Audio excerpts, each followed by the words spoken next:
Pastor, qual é a didática da pregação de Paulo? Olha aqui, ó. Pois a nossa exortação não procede do engano, nem de impureza, nem se baseia em dolo. Pelo contrário, visto que fomos aprovados por Deus a ponto de nos confiar o evangelho, assim falamos, para não agradar a homens, e sim a Deus, que prova o nosso coração. Preste atenção. Exortação. Que palavra é essa? A palavra aqui, ó, é paraklais. Significa o quê? Uma exortação diante de soldados que vão lutar uma guerra. É essa palavra que ele usa. Sabe qual que é o interessante dessa palavra? Essa palavra era utilizada para soldados pagos. Essa palavra utilizada para soldados pagos. Para soldados que morreriam por sua própria vida em nação, essa palavra não era usada. Você sabe quando essa palavra é usada? Para soldado que é pago para lutar uma guerra que não é sua. Mas para crente, não.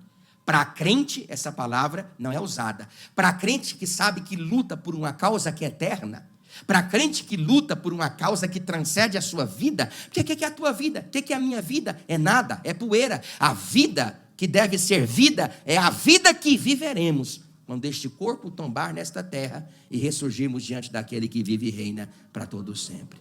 Você pode dizer glória a Deus? Pastor, qual é a dinâmica dessa pregação, a didática? Uma pregação legitimada pela vida.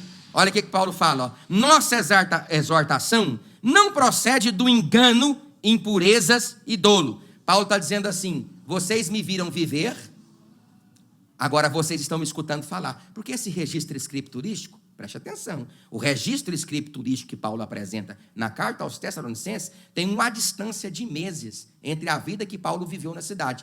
Quantos dias Paulo viveu na cidade? Menos de um mês. Paulo está dizendo assim, olha, aquilo que vocês me viram viver é o que eu estou escrevendo. Eu não estou escrevendo por meio de cartas uma proposta de evangelho diferente daquela que vocês me viram viver. Então, qual é a didática da pregação de Paulo? Uma pregação legitimada pela sua vida. Irmão, já pensou se a igreja sabe que o pastor Preza é mentiroso? Como é que eu vou pregar contra a mentira? Já pensou se a igreja sabe que o pastor Presley é uma pessoa que engana as pessoas? Como é que eu prego contra o engano? Como é que eu prego contra as coisas que eu mesmo vivo no meu comportamento? Como é que eu faço isso? A igreja precisa viver o evangelho e depois pregar o evangelho. Você pode dizer glória a Deus? Então, o movimento grande aqui é assim. Eu ainda fecho essas portas, em nome do Pai, do Filho e do Espírito Santo, para todos sempre seja Ele dado a honra e a glória, em nome do Pai, do Filho e do Espírito Santo, todos dos céus, em nome de Jesus, e a igreja diga, amém. Oh glória, eita, uma pregação legitimada pela vida. Segundo lugar, uma pregação que Deus aprova. Eita, qual é a pregação que Deus aprova? Hoje uma pessoa perguntou para mim, como ela sabe se ela está pronta para pregar? Aí eu disse para ela, lá no stories do Instagram, você está disposto a abrir a boca para falar o que a Bíblia está falando ou aquilo que você quer dizer? Porque às vezes eu me proponho a dizer aquilo que eu quero falar e não é aquilo que a Bíblia está falando. E algumas pessoas que se propõem a falar, leem um texto que a gente nem sabe por que leu aquele texto. Porque lê o texto, sai do texto, some lá para Marte com Elon Musk e lá ele fica. E a gente se pergunta, meu Deus, por que ele se propôs a ler um texto que ele não vai ministrar? Não sou eu que falo agora da Bíblia Sagrada, que estou dizendo o que ela vai dizer. É ela que fala para mim há mais de 2 milênios o que ela já está dizendo. Eu sou só um canal de voz altiva e aberta, mas a palavra já está falando faz muito tempo. Você pode dizer glória a Deus? Então, uma pregação que Deus aprova. Eu coloquei 3 coisas. Repita comigo. Uma pregação original. Uma pregação cristocêntrica. Uma pregação pura. Aí Paulo fala assim, ó, quando eu comecei a pregar aí, eu fui aprovado por Deus. Por que Deus aprovou a pregação de Paulo? Primeiro, que ela era original. Não tem adulteração. Irmãos, olha aqui para mim, para você ver. Eu tenho esse carrinho aí, que eu tenho um boleto para pagar ele até a volta de Jesus. até escandalizou já um ou dois aí. Olha o pastor, um carrinho velho desse aí. E igreja é uma bênção, né? Eu lembro que eu tinha um Ford Ka, 1998, empetequei todo para poder pagar aquela parcela de R$312 naquela época. E aí troquei o Ford Ka com o meu sogro num Corcel 1980. E o Corcel, lá de Teresina, aonde eu morava, ele quebrou 2 vezes. Chegando na igreja, ele caiu o carburador, que parecia que ele disse voador. E o banco do passageiro quebrou, a gente tinha que andar estrelado nas coisas. Quando eu encostei o carro na igreja, a irmã mais antiga da igreja disse assim: o pastor já enricou. Estava num carrinho desse tamaninho, agora está num carrão desse tamanho. É a mentalidade das pessoas. Ela mediu a qualidade do carro pelo tamanho, não pelo carro. Que tem gente que é assim, impressiona com tamanho, impressiona com número, impressiona com quantidades. Só que Deus observa a qualidade de vida que se vive diante daquele que vive e reina para todo sempre. Vocês estão ouvindo o pastor, irmão? Diga amém. Como é que era essa pregação original? Eu estou com esse carro aí. Esse carro aí foi feito com uma tecnologia o quê? Japonesa. Aí ele está com um problema onde? Na aceleração. Aí eu levei no mecânico. Não tem problema, pastor. Levei de novo. Não tem problema, pastor. Levei de novo. Passa o computador nesse geringonça aí. Vamos expulsar o demônio desse carro. Passou aqui, não tem problema. Aí depois acusou o problema, combustível. Aí a pessoa tentou me explicar: pastor, lá na Europa, ou lá no Oriente, lá na Ásia, onde esse carro foi desenvolvido, criado, lá a gasolina de lá não tem o quê? Álcool. Não tem etanol. Então o carro ele está pronto para receber uma gasolina que é pura. A nossa gasolina tem quantos por cento de álcool? Quase 40, 45, se não for adulterada. Aí você coloca num carro, preste atenção, que eu estou parafraseando para você entender. Uma gasolina que não é pura, o motor que é muito possante vai exigir demais, para além daquilo que aquele combustível pode oferecer. Deus está dizendo assim: eu vou aprovar você, Paulo, que você não precisou acrescentar nada na pregação. Do jeitinho que eu te entreguei, você transmitiu, e o meu nome é glorificado através da sua boca e do seu ministério. A pregação tem que ser assim, tem que ser original. Vai desagradar um lado, pastor? Seja fiel a Deus. Vai desagradar o outro lado, pastor? Seja fiel a Deus e apresente uma pregação original. Segundo lugar, uma pregação cristocêntrica. Cristo tem que ser o centro. Irmãos, não adianta eu apacentar os irmãos a mim. Eu não posso fazer nada pelos irmãos. Eu só sou um porteiro que abre a porta para o verdadeiro pastor apacentar a igreja. Eu falo aqui aos teus ouvidos, não significa nada. Se ele não pegar aquilo que eu falo aos teus ouvidos e não colocar no seu coração. Mas a Bíblia Sagrada diz que as minhas ovelhas conhecem a minha. Quantos creem que ele está falando aqui nesta noite? Em terceiro lugar, a pregação foi aprovada por Deus porque ela era pura. E ela não é só pura, preste atenção, irmãos. Uma pregação não é só pura porque é pura no seu aspecto teológico, é pura no seu aspecto doutrinário, é pura na sua querigmática, é pura nas suas epistêmias, é pura na sua teologia. Não, ela não só é pura quando ela é municiada de elementos concretos e insofismáveis. Não é isso. Ela é pura quando a motivação que sai do coração daquele que prega é pura. Por que ele está pregando isso? Para produzir no seu coração o caráter de Jesus Cristo, plantada na sua alma pelo poder do Espírito Santo. E às vezes você escuta uma palavra que ela é pesada, ela é dura, mas ela produz em você vida, e produz vida com abundância. Você pode dizer glória a Deus?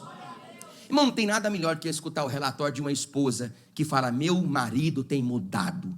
Uma coisa melhor do que escutar o relatório de um marido para mim dizendo: a minha esposa tem mudado, os meus filhos têm mudado. Quem muda é o pastor? Não. Quem muda é a igreja? Não. Quem muda é a nação madureira? Não. Quem muda é o poder do evangelho de Jesus Cristo. Ele transforma corações, liberta cativos, e o nome de Jesus é glorificado. Terceiro lugar, uma pregação sem novidades, modismos e miscigenações. Olha aí, está escrito, nos confiar ele Deus, o evangelho, assim falamos. Está escrito no verso 7. Vou repetir, no verso 3, de novo. Sem modismos, novidades, miscigenações. Aí está o texto. Nos confiar ele, o evangelho, assim falamos. Você lembra quando Paulo falou assim, presta atenção. Aqui, lá na carta de Paulo aos Coríntios. Só que, olha aqui para mim. Paulo não participou da Santa Ceia? Não. Paulo não participou da Santa Ceia? Não. A Santa Ceia, ela foi celebrada provavelmente entre os anos 27 e 28 do primeiro século da era cristã, e Paulo foi converso ao cristianismo a partir do capítulo 9 do livro de Atos dos Apóstolos. Há uma distância entre o acontecimento e a conversão de Paulo de pelo menos 10 ou 15 anos, a julgar o fato de que os primeiros registros de Paulo, a saber o dessa epístola, foi de 52, 53, e que ele ficou 14 anos estudando. Então Paulo teria convertido 15 anos depois que Cristo assuntou-se ao céu. Quando ele escreveu, irmãos, do jeitinho que eu recebi a instrução da Santa Ceia, eu também vos entreguei. Do jeitinho que eu recebi, eu entreguei. Sabe quando é que Paulo falou isso? Quando ele escreveu aos Coríntios. Sabe o que Paulo está falando? Desde que eu venho recebendo da parte de Deus as revelações do Evangelho, há 15 anos atrás, quando me converti, do jeito que eu recebi lá, eu estou passando aqui. Eu não mudei nada. Eu não mudei nada. A minha pregação não tem novidade, não tem modismos e nem miscigenação. Hoje está difícil. Você vai numa igreja, ele vai para um grande congresso, pega um método, põe na igreja. Aí ele muda de congresso, vai escutar um outro palestrante, um outro coaching. Aí ele vem para cá com aquele método, implanta na igreja. Aí ele sai para lá, busca uma outra solução, entra e implanta na igreja. A igreja fica mascando ministérios múltiplos como quem masca chiclete. Quando perde o açúcar, troca a forma de trabalhar. A igreja não sabe o que ela segue. Eu conheço uma grande igreja em Goiás que já seguiu todo o sistema, todas as vértices que você possa pensar. As vértices de Armínio, as vértices de Calvino, já as vértices de palestrantes, todo tipo de vértice. Você vai lá, a identidade denominacional da igreja é adulterada de acordo com a plataforma do culto daqueles que são propostos por estes métodos. Nós precisamos parar, preste atenção. Preste atenção, muita gente pergunta para mim, você vai lá na internet, você vê, nós temos que parar de trazer uma leitura bíblica a partir de lentes apenas catafáticas. Colocar a visão dentro de uma caixa, dentro de um quadrado. Eu tenho uma confissão muito mais arminiana do que calvinista, mas eu não posso ler a Bíblia com as lentes de Armínio, e nem ler a Bíblia com as lentes de Calvino, porque a Bíblia não foi escrita e nem desnudada para que se lê, ou para que se observe a partir de lente de homens. Eu preciso aprender a conviver com as tensões dos textos bíblicos. Aí eu defendo uma lente, eu morro por causa daquela lente, mas você não morreria por causa de Cristo. Aí eu defendo esta lente e eu morro por causa desta lente, mas você não morreria pela causa de Cristo. Nós temos que entender que perspectivas humanas acerca de uma leitura bíblica são puramente denominacionais e que diante de Deus elementos mais sólidos estão para além disto. Aí fica uma briga, sabe? Aí como que Paulo está dizendo assim, eu não botei novidade nenhuma. Eu não miscigenei. O que é miscigenação, irmãos? Mistura. Eu não misturei evangelho com mundanismo. Eu não misturei evangelho com pragmatismo. Eu não misturei evangelho com sincretismos. Eu mantive o evangelho anunciado do jeito que eu recebi. Eu também entreguei. Doeu? Dá glória a Deus. Não doeu? Dá glória a Deus. A porta abriu? Dá glória a Deus. A porta fechou? Dá glória a Deus. É assim que a igreja deve andar. Esse é o ministério que Deus aprova. Quarto lugar, uma pregação livre da aprovação humana. Sabe por quê, pastor Luiz? E presbítero irmão Alisson, que nós fazemos novidades, miscigenações na pregação para obter dos homens o que deveríamos obter de Deus, o quê? A aprovação. Como Paulo, presta atenção, Figênio, lê direitinho, como Paulo está livre da necessidade do aplauso humano, ele cumpre à risca o que Deus entregou. É assim.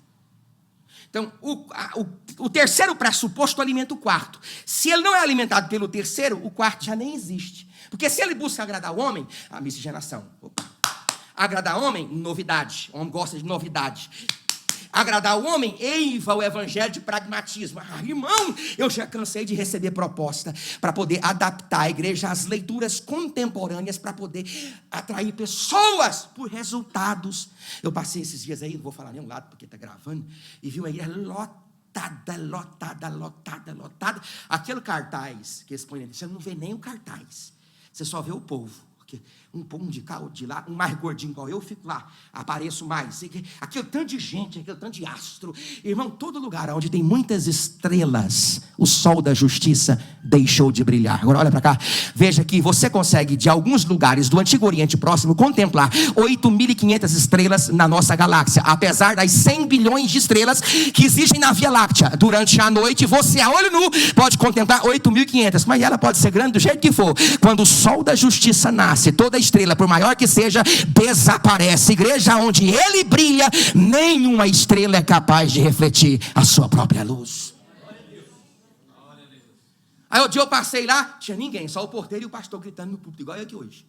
Aí eu falei, aí bem, ó, como é que funciona a igreja que dá goma de mascar para o crente. Acabou o doce, acabou a profecia, acabou a campanha do revelamento, não tem ninguém dentro dela. Agora, sabe uma coisa, querido, eu te digo, aqui nós estamos aqui aprendendo a santa e poderosa palavra de Deus. O culto é desgastante, às vezes é cansativo, mas produz em você um caráter da glória e da graça de Jesus Cristo, e o seu santo nome sempre será adorado e glorificado na sua vida. Quantos casais já escutei no gabinete? Pastor, meu casamento está de pé porque eu escutando o senhor falar aqui nas terças-feiras. Eu estou de pé porque eu escutei o senhor falar aqui na terça-feira. Você pode ver aí quando passa alguma coisinha mais entenebrosa, você lembra daquilo que foi falado. Quantas vezes eu converso com o pastor Luiz mesmo, ele fala, pastor, aquilo que o senhor falou em tal dia, eu refleti sobre, não é assim? Aquilo que eu falei, você sabe por que é isso, irmão? É Deus inculcando a sua palavra na sua mente. Você pode levantar a mão e dizer glória ao nome do Senhor. Por que essa pregação, qual é a didática dela? Uma pregação livre da aprovação humana. E a pregação que é livre da aprovação humana, ela vai ter a aprovação de quem? De Deus. Olha aqui, ó. Engraçado, tanto que é difícil, a gente, irmão, é porque teima, sabe? A gente teima, a gente fica, eu vou ter que agradar um, agrada outro, e a gente caminha para isso aqui, ó. Está na Bíblia. Mas está tudo, olha aqui, vamos ler. Está tudo na Bíblia, ó. Pelo contrário, visto que fomos aprovados por Deus, ponto de nos confiar Ele o Evangelho, assim falamos, não para agradar a homens, e sim a Deus, que prova o nosso coração. A verdade é que nunca usamos, repita comigo, de linguagem de bajulação, 3, 1, 2, 3. Linguagem de bajulação. Mentira, tudo que você vê hoje, você vê na Bíblia. Não estou falando de honrar pastor, não estou falando disso. A Bíblia diz, a quem tributa, tributa, a quem imposto, imposto, a quem dever, dever, a quem honra. Não estou falando disso. Paulo mesmo disse aos irmãos da Galácia do Sul que eles receberam Paulo como se recebe o próprio Cristo. Não é sobre isso. É sobre eu ter que mudar a forma de anunciar o Evangelho para poder agradar pessoas. Aí o que eu tenho que fazer? Bajular. E o pior é que você bajula um e entristece o outro, porque não foi bajulado. Aí você bajula o outro, você entristece o outro, porque não foi bajulado. E aí a gente começa, por exemplo, quando vai agradecer. Meu Deus, quando vai agradecer, a gente sempre esquece de quem a gente não podia ter esquecido. Aí o pastor não citou meu nome. E a gente fica nesses invólucros, nesses casulos de eus. E a gente não sabe mais o que faz.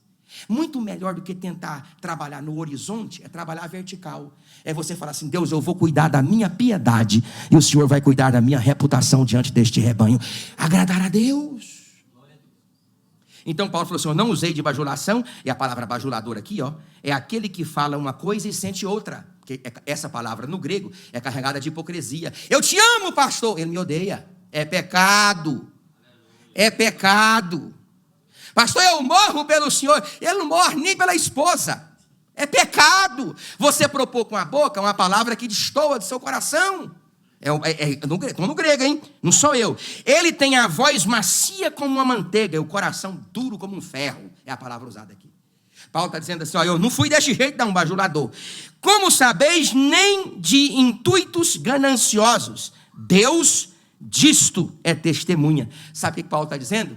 Quem viu a forma como eu agi diante de vocês enquanto convosco estive, foi Deus. E Ele aprovou o meu comportamento.